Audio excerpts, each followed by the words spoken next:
নমস্কার বন্ধুরা, জয় শ্রীকৃষ্ণ, রাধে রাধে। বন্ধুরা, এই মাসে যে কোনো দিন, যে কোনো সময় এই সংকেতগুলোর মধ্যে কোনো একটি সংকেত আপনি যদি পান, তাহলে এই ব্যাপারে পরিষ্কারভাবে বলা যায় যে ভগবানের কৃপায় আপনার ভালো সময় আসতে চলেছে। বন্ধুরা, আমাদের সনাতন ধর্মে সময়কে খুবই শক্তিশালী বলে মনে করা হয়। সময়ের চাকায় মানুষকে খুশি, দুঃখ, কষ্ট, লাভ, লোকসান এবং জন্ম মৃত্যুর সঙ্গে পরিচয় করায়। বন্ধুরা, আপনারা নিশ্চয় দেখেছেন যে সময় মানুষকে অনেক কিছু শেখায়। সময়ের চাকা এতটা শক্তিশালী যে একটি রাজাকে যেমন ফকির বানিয়ে দেয়, আবার একটি ফকিরকে রাজাও বানিয়ে দেয়। আর এটাও মানা হয় যে সময়ের জন্যই কোনো মানুষের জীবনে কখনো সুখ এবং কখনো দুঃখ দেখা দেয়।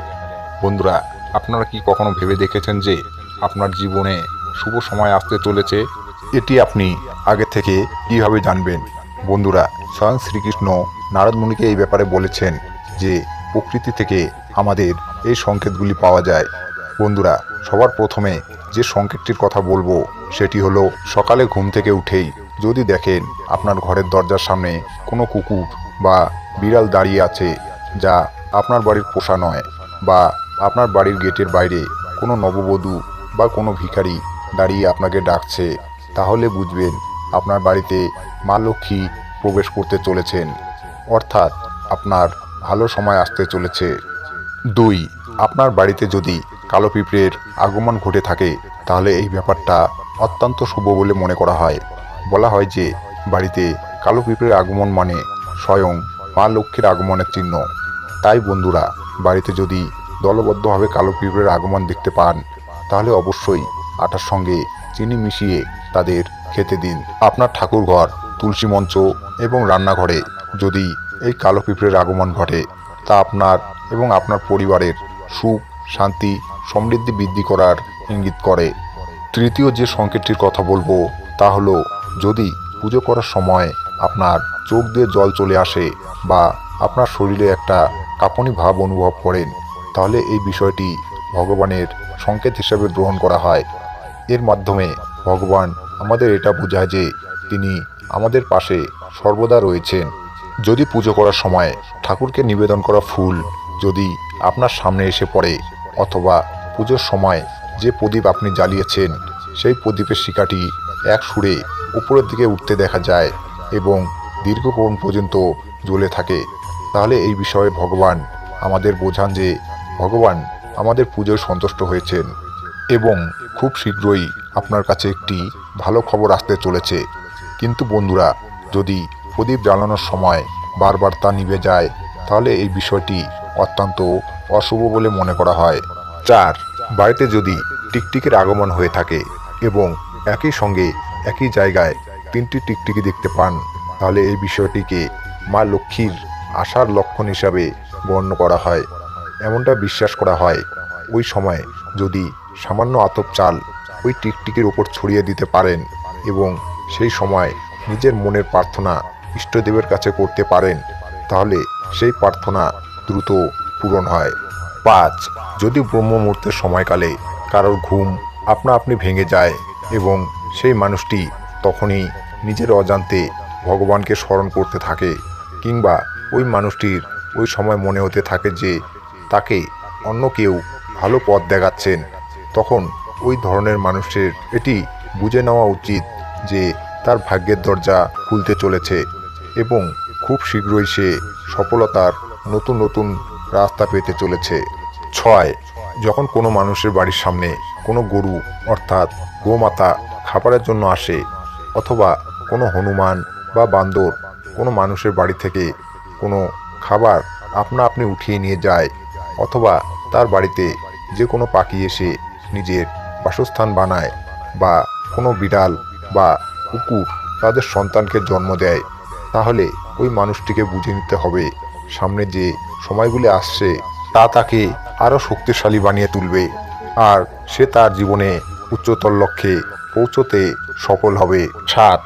যখন কোনো মানুষের বাড়িতে ছোট ছোট বাচ্চারা নিজের থেকেই বারবার খেলাধুলা করতে আসে, অথবা কোনো ছোট বাচ্চা কোনো ব্যক্তিকে দেখে যদি বারবার হাসে, তাহলে এটি ভগবানের বিশেষ সংকেত বলে মনে করা হয়। কারণ ভগবান শ্রীকৃষ্ণ ছোট বাচ্চাদের মধ্যেই রয়েছেন। এই কারণে যদি এরকমটা হয়ে থাকে তাহলে তখন ওই মানুষটিকে বুঝে নিতে হবে তার আসতে চলার সময়গুলো খুবই হাসি খুশিময় হয়ে উঠবে। বন্ধুরা, আপনারা অনেক সময় গুরুজনদের বা বয়স্কদের এটা বলতে শুনেছেন, ছোট ছোট বাচ্চারা ভগবানের রূপ হয়ে থাকেন এবং তারা সর্বদা আপনার জন্য শুভ হয়। আর যখন কোনো ব্যক্তি পুজোর থালা নিয়ে ভগবানের পুজো করতে থাকেন তখন পুজোর সময় তার হঠাৎ অনুভূতি হতে থাকে যে ভগবান হয়তো তার দিকে তাকিয়ে রয়েছেন এবং তাকিয়ে হাসছেন, অথবা কিছুদিন বাদে যদি তার গৃহে অতিথির আগমন ঘটে তাহলে সেই ব্যক্তির বুঝে নেওয়া উচিত তার শুভ সময় শুরু হতে চলেছে। এছাড়াও যখন কোনো নারীর বাম চোখ অথবা কোনো পুরুষের ডান চোখ লাফায় তখন তাদের বুঝে নেওয়া উচিত তাদের ভালো সময় আসতে চলেছে। এছাড়াও বন্ধুরা, যখন কোনো মানুষ সকাল সকাল শুভ কাজ করতে বেরোচ্ছে তখন রাস্তায় বের হওয়ার পর তিনি যদি কোনো গোমাতার দেখা পান অথবা কোনো দেবীর মূর্তির দেখা পান কিংবা সাধুর আশীর্বাদ প্রাপ্ত হন তবে ওই ব্যক্তিটিকে এটা বুঝে নেওয়া উচিত উনি যে কাজটি করার জন্য বাড়ি থেকে বেরিয়েছেন সেই কাজটিতে তিনি সফল হয়েই বাড়ি ফিরবেন। 9, এই মাসে নীলকণ্ঠ পাখির বাড়ির ছাদে আসাকে অত্যন্ত শুভ বলে মনে করা হয়। শাস্ত্রে এই পাখিটিকে মহাদেবের প্রতীক বলা হয়েছে। খুব কম সংখ্যক মানুষের বাড়ির ছাদে নীলকণ্ঠ পাখি এসে বসে এবং জল ও অন্ন গ্রহণ করে। নীলকণ্ঠ পাখিকে দেখা মাত্রই ব্যক্তির সমস্ত দুঃখ কষ্ট দূর হয়ে যায়। বলা হয় নীলকণ্ঠ পাখি বাড়ি থেকে বেরোনোর সময় যদি আপনি দেখেন তাহলে আপনার প্রত্যেকটি কাজেই সফলতা পাবেন। নীলকণ্ঠ পাখি যদি আপনার বাড়ির ছাদে এসে বসে তাহলে অবশ্যই ভোজন করাবেন। আর নীলকণ্ঠ পাখি যদি আপনার দেওয়া দানা গ্রহণ করে তাহলে বুঝে নেবেন আপনার ভাগ্য পরিবর্তন হতে চলেছে। 10, এই মাসে আপনি যদি আপনার স্বপ্নে বারবার মন্দির, ঈশ্বরের মূর্তি বা ছবি দেখেন তাহলে এর মানে হলো আপনার ওপর ঈশ্বরের আশীর্বাদ রয়েছে।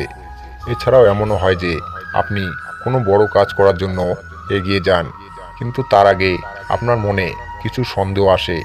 সব কিছু ঠিক থাকা সত্ত্বেও এমন কিছু ঘটে যা আপনাকে সেই সিদ্ধান্ত নিতে বাধা দেয়। এর মানে হচ্ছে ঈশ্বর আপনার সাথেই রয়েছেন এবং আপনার ভালোর জন্য আপনাকে সেই কাজ করতে বাধা দিচ্ছেন। প্রত্যেকের বাড়ির মন্দিরে একটি শঙ্খ থাকে, কারণ শঙ্খকে শুভ বলে মনে করা হয়। এটা হিন্দুদের বিশ্বাস যে দেবী লক্ষ্মী শঙ্খের ধ্বনি খুব পছন্দ করেন। তাই আপনি যদি ব্রহ্ম মুহূর্তে শঙ্খধ্বনি শুনতে পান তাহলে বুঝবেন আপনার খারাপ সময় খুব শীঘ্রই শেষ হতে চলেছে। বন্ধুরা, ভিডিওটি দেখে ভালো লাগলে একটি লাইক করে নিজের আত্মীয়দের সাথে শেয়ার করবেন এবং কমেন্টে জয় শ্রীকৃষ্ণ লিখতে ভুলবেন না।